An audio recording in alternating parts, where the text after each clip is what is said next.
starting at the top, okay? So it says here, and he said unto me in the beginning, now this is Ezra, right? The prophet. When the earth was made, before the borders of the world stood, or ever the winds blew, before it thundered and lightened,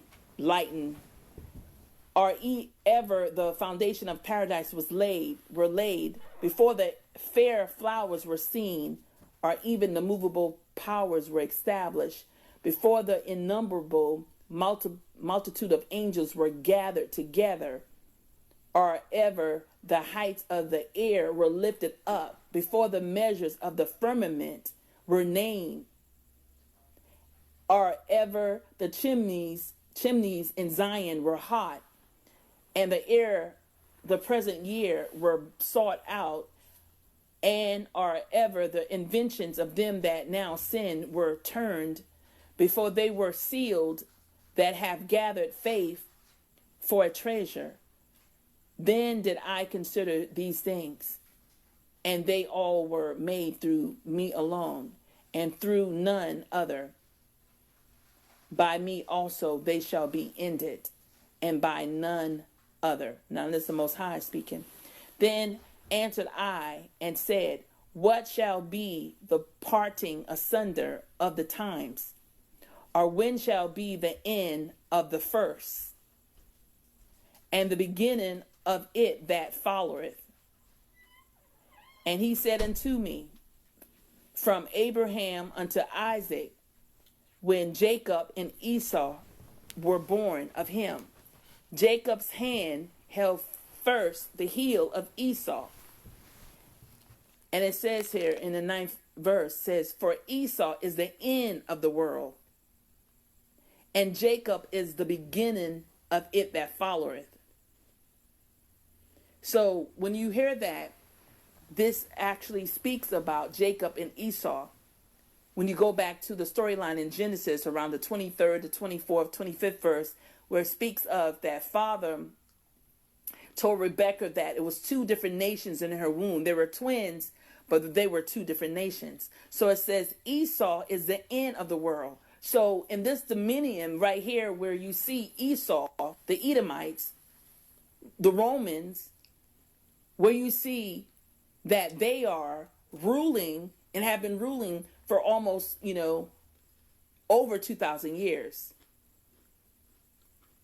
When you line things up, when you see from the invasion from 70 AD, when the Romans came into the land and conquered the Israelites, because that's what Father allowed, because he turned his face away from us. So anytime he turned his face away from us collectively as a nation, people will have their way with us.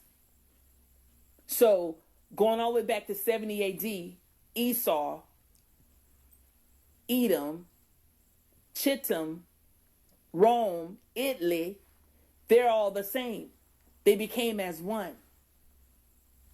And it tells us that in Ezra, 2nd Ezra and 6, that for Esau is the end of the world, and Jacob is the beginning of it that followeth. So this is a part of this COVID-19. That was on my letter too. I want to make sure I mention that. They said COVID-19. They mentioned it on the letter that they sent me.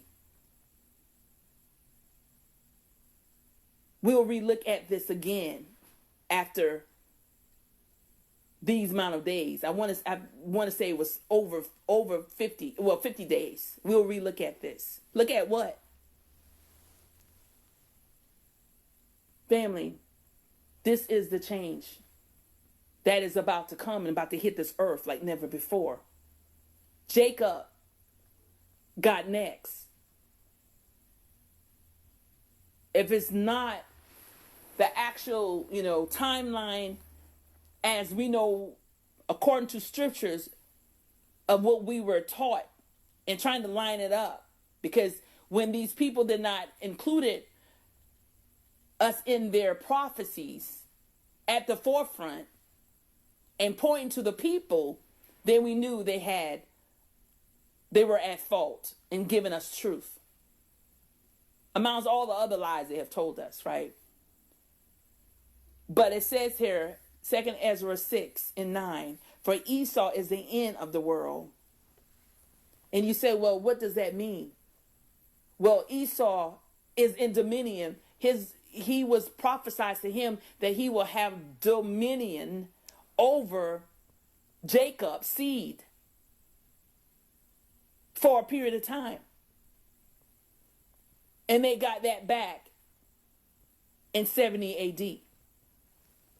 So this whole storyline that they've been pushing down our throats and having us to understand about the deity called Jesus Christ. That, he died over 2,000 years ago. Well, that was basically saying that Jacob's seed line, the Israelites, were considered dead. They were, it was atonement. It was a confederacy of Esau, according to Psalms 83, and I'll go there next, that said that Esau, which is Edom, and these other nations that came in confederate, was to what? Remove us from ever being known. What is that? Isn't that called death? Let's go there. Psalms 83. Psalms 83.